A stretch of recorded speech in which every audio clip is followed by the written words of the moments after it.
Àgbàlẹ́tù lètò ìròyìn fún gbogbo ọmọ Yorùbá nílé lóko lókè òkun.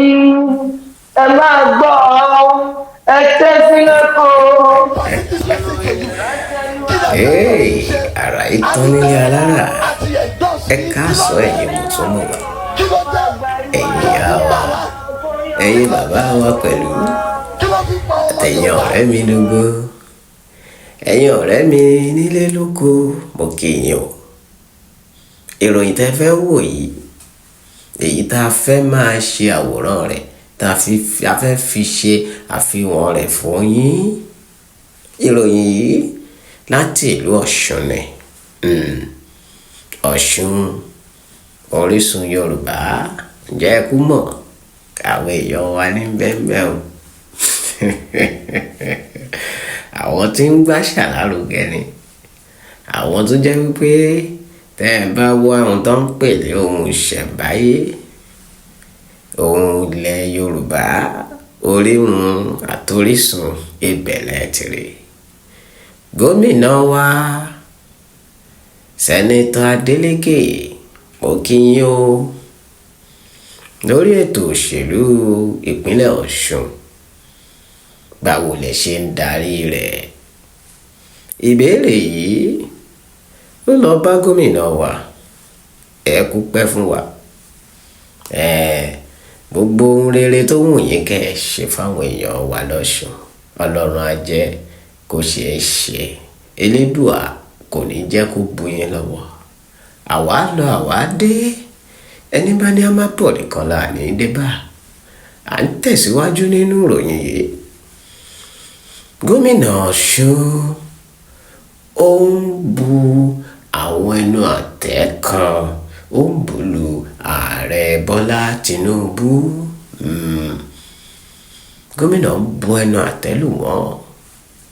Wọ́n ń sọ wípé kí ni àwọn ṣe fún ààrẹ Tinubu pàtó táàrẹ Tinubu ò fi lè jẹ́ kí ọwọ́ ọmọ wọn kó gbébì kan tí wọ́n fi ń wọnú ètò òṣèlú ìlú Ọ̀ṣun. Bí wọ́n ní ohun tó bá ní kíyàn wá wò nìyàn ń wò, ṣùgbọ́n kì í ṣe bí ìtàrẹ o. Ọ̀nà etí ọba nílé, etí ọba lóko, ààrẹ ló ń jẹ́ bẹ́ẹ̀. Bẹ́ẹ̀ ni ààrẹ ló tán, òun ló tó fọ̀ lẹ́ẹ̀kanná, òun ni ó tó tán pátápátá ni. Tán bá ní olórí oko káfàtà, ààrẹ ló ń jẹ́ bẹ́ẹ̀. Wọ́n ní kò sẹ́ni tó lágbára títí tíjọba ò lè mú, kò sẹ́ni tíjọba ò lè mú. Orí ààrẹ ló ti bẹ̀rẹ̀ kó tó wá dórí ẹ̀yìn gómìnà wa. Gómìnà Adélékè, mo kí yín, ẹ kú ètò ìlú, ẹ kú títò, ẹ sì kú kó lè dára. Àwọn èèyàn yín wọ́n ń gbádùn yín, ṣùgbọ́n ohun kan lèmi ń fẹ́ kó máa yé yín sà. Gbogbo èèyàn kan ló lè nífẹ̀ẹ́ yín, gbogbo èèyàn kan ló máa fẹ́ràn yín o.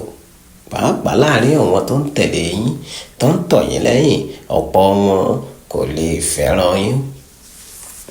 Ká má wàá sọ tàwọn tí ẹ jọ wà nínú pátì tó tún yàtọ̀ síra wọn. Àkọọ́dù lẹ́yìn, èmi lè ní PDP lòun, èmi lè ní APC lòun, èmi lè ní SDP lòun, èmi lè ní Labour lòun, àti bẹ́ẹ̀ bẹ́ẹ̀ lọ. For example, bólóyìnbó ṣe ń pè é àyálò ni. Nínú ìròyìn yìí ẹ kẹ́kọ̀ọ́ ń bẹ o. Ohun tí àwa ṣe mú ròyìn wá sí etí ìgbọ́ yín àtọ́jú ìwòran yín ni wípé ní ilẹ̀ Yorùbá a ò fẹ́ gbọ́nmi sí omi òtó. A ò fẹ́ ohun tó máa yà wá. A ò fẹ́ ohun tí a ó ní kí àwọn ọmọ wa kọ́ má lè jáde mọ́ lẹ́yìn ọ̀la, tàbí kí wọ́n mú ìkan nínú àwọn ìpínlẹ̀ wa kí wọ́n sọ di ìlú àìwọ̀ torí àwọn ohun tó ti ṣẹlẹ̀ rí. A ò ní rógun o, a ò ní rógun 1993 irú ìṣẹ̀lẹ̀ láabi tí yóò mú àwọn èèyàn kan má lè jáde ńlé, tí ìyá ò ní rọ́mọ mọ́, tọ́mọ ò ní rọ́wọn òbí rẹ̀ mọ́, kò ní bá wa lórílẹ̀‐èdè Nàìjíríà o, kò ní bá wa nílẹ̀ Yorùbá o. Ẹ ṣàmì àṣẹ rẹ̀. Níbí ààrẹ á máa ṣe bí ààrẹ, ó lágbára lórí gbogbo ìlú tó wà lábẹ́ rẹ̀ ni. Gbogbo ẹ̀rìndínlógójì ìpínlẹ̀ tó wà ní Nàìjíríà, ààrẹ lágbára lórí gbogbo wọn. Gómìnà náà ní tiẹ̀, wọ́n ní ká bọlá fọlọ́lá, ká bọ̀wọ̀ fọlọ́wọ̀. Gbogbo ohun tí gómìnà sọ èmi ìlú sọ́tọ̀ ẹ gbọ́ fúnra yín dédé Gẹ̀ẹ́sì.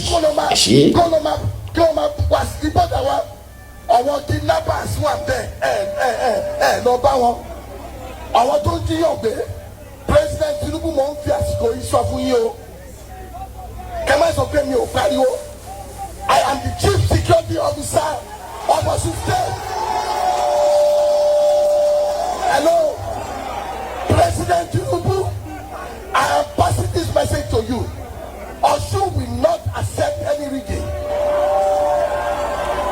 We will go out en masse and vote and defend our vote.